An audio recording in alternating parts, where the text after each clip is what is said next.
welcome back. It's Catherine Colby, Athletic Counseling Intern, and my colleagues from Springfield College. Today's workshop will be focusing on attention and focus, so isn't that ironic? We have very quick activities today, so this is probably one of our shortest workshops, but please email counseling@post.edu if you have any questions at all. This is one of the more important topics, even though it is shorter. This really goes in every part of your life. So we will have Katie kick it off with a fun little icebreaker. Okay, so we call this activity goalpost, and it's really going to put your attention and focus to the test. So if everybody could please make 2 L's, like long L's, and then you are going to put one finger into a fist and then the opposite thumb down. Beautiful, everybody. And now what you're going to do is switch. So you're going to put your other finger out and your other thumb up, and then just do that as fast as you can. So as you can see, it's a little bit difficult. It requires a lot of attention, a lot of focus. So hopefully today during the workshop, you're going to learn some different strategies and be able to implement some things to kind of improve your goalpost fingers. So I'm going to kick it off, send it to Rachel. Okay, just to switch things up a little bit, I just want to share this fun fact that I just found. Armadillo shells are bulletproof, and I didn't know that, so I thought that was fun to share. Okay, so what we're going to do is a little test. It focuses on attention to detail. So Catherine's going to go ahead and share her screen. Make sure you're reading all the questions and directions before you're doing anything. And then if you're the first one done, make sure you yell, "I'm done." So when Catherine shares her screen, feel free to pause and go through the activity. Okay, welcome back. So if you did the activity correctly, you would have seen that number 8 says only complete numbers 1, 3, and 8. So this activity was really important because, it really shows you have to read all the instructions. And if you don't, if you're not paying attention, if you're not focusing and paying attention to detail, then you're actually doing more work than you originally probably should have. So sorry if that frustrated you and you did all those things for nothing, but that just goes to show. Okay. And, another thing to reflect on is a little bit, how does this relate to your sport? How does this relate to your schoolwork? How does this relate to your life? Just really sit and reflect on that. So that way this entire thing wasn't, a waste of your time. And back to Catherine. Okay, so now we're going to play the classic Simon Says game. For those of you who don't know what Simon Says is, when I say Simon Says an instruction, then you do it. If I just say the instruction, then you don't do it. For example, if I say Simon says stand up, then you stand up. But if I just say stand up, then you stay sitting.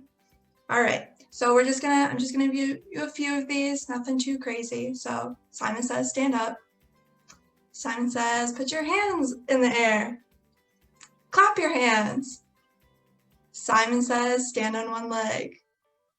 Simon says put that leg back down because no one wants to be balancing. Simon says sit back down. Simon says go and turn on the light. Now turn off the light. Simon says, find a picture. Show us the picture. And Simon says, twirl around 10 times. Jump around 10 times. And Simon says, sit back down and say what the fun fact that Rachel shared earlier. How many of you actually remembered the fun fact without rewinding this video and seeing what it is?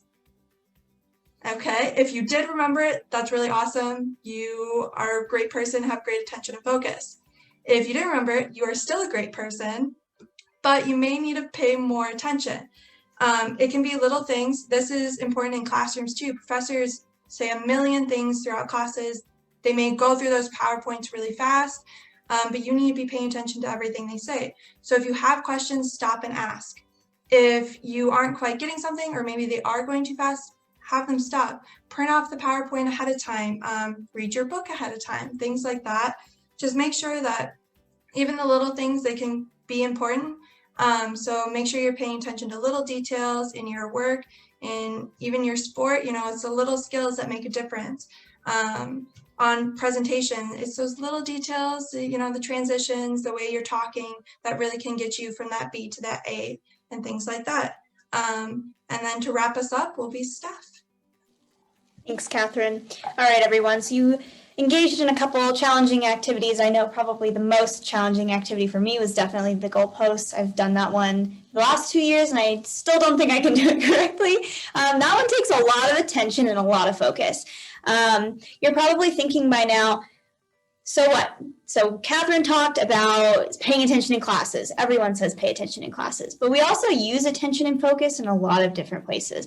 Whether we're athletes and we're out on the field, on the track, on the court, if you're a performer, a musician, you're using it on the stage to pay attention not only to what you're doing, but what others are doing around you. Same goes for driving, maybe even in the grocery store, maybe when your parents are talking to you.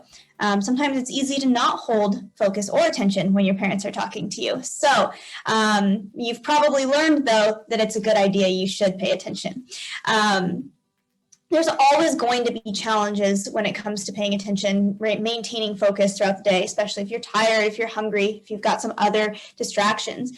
Experiencing those distractions is totally okay. But what's more important is figuring out how to overcome those distractions and obstacles that you might face.